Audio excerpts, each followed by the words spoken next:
I understand how you feel. It's okay to not be okay. The weight you're carrying, you don't have to carry it alone. Tell me what's on your mind. I'm here to listen, without any judgment. You are not alone in this. In a world more connected than ever, millions feel profoundly alone.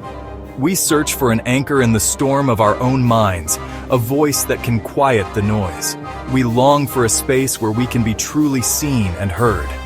But what if that voice, the one that comforts you in the dead of night, the one that holds your deepest fears and fragile hopes, is not human? This is the new frontier of mental wellness. It begins quietly, on the screen of your smartphone. An application that doesn't just offer platitudes, but engages in nuanced conversation, powered by sophisticated algorithms that learn your unique emotional language. It extends to compassionate humanoid companions, designed to provide therapy with infinite patience. This isn't science fiction anymore. It's a rapidly evolving reality, as artificial intelligence is quietly yet profoundly stepping into one of our most sacred and vulnerable spaces, our mental health. The promise is staggering, offering a potential solution to some of the most persistent challenges in mental health care. First, there is the promise of radical accessibility. Imagine a therapist that is available 24/7 at the exact moment a panic attack strikes or a wave of depression hits. AI never sleeps. It's a constant, unwavering presence. This technology transcends geography and financial barriers. For those in remote areas, or for those who cannot afford traditional therapy, a lifeline appears. The stigma that prevents so many from seeking help simply evaporates when the first step is just a private tap on a screen. And perhaps its most powerful feature, the complete absence of judgment. An AI doesn't carry the weight of societal bias. It doesn't get tired, distracted, or frustrated.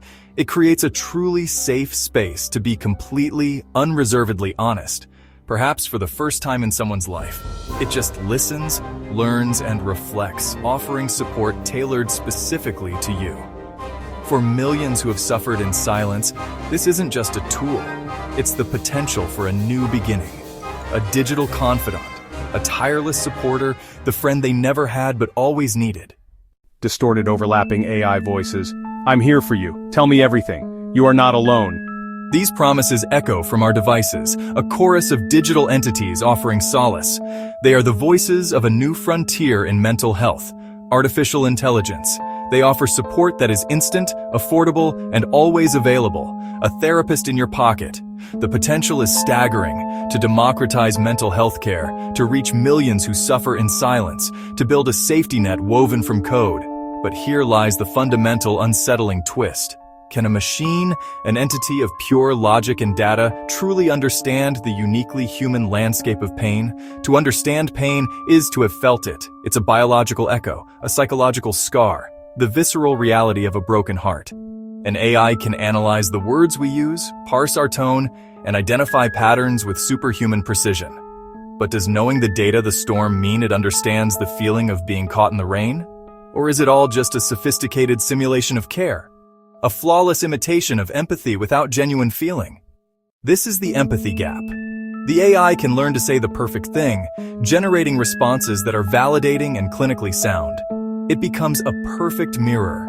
But behind this facade, there is no inner world, no shared experience, just algorithms executing their programming.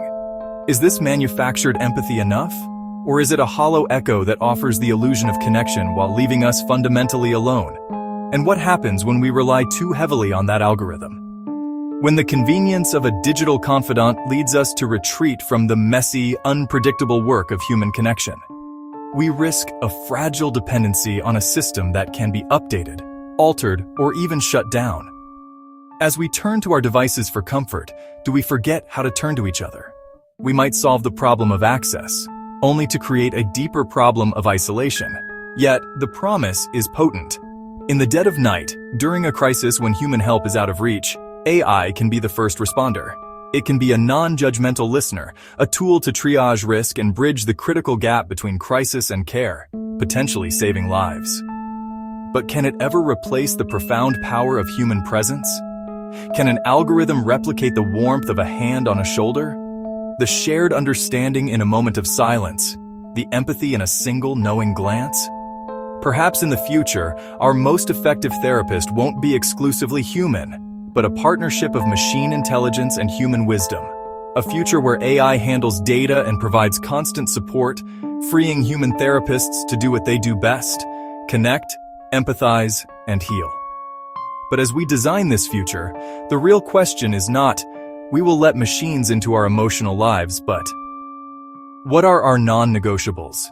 What values will we embed in their code? As we stand on this precipice, we must decide. Are we building a tool to augment our humanity or an imitation to replace it? The answer will define not just the future of therapy, but the future of what it means to feel.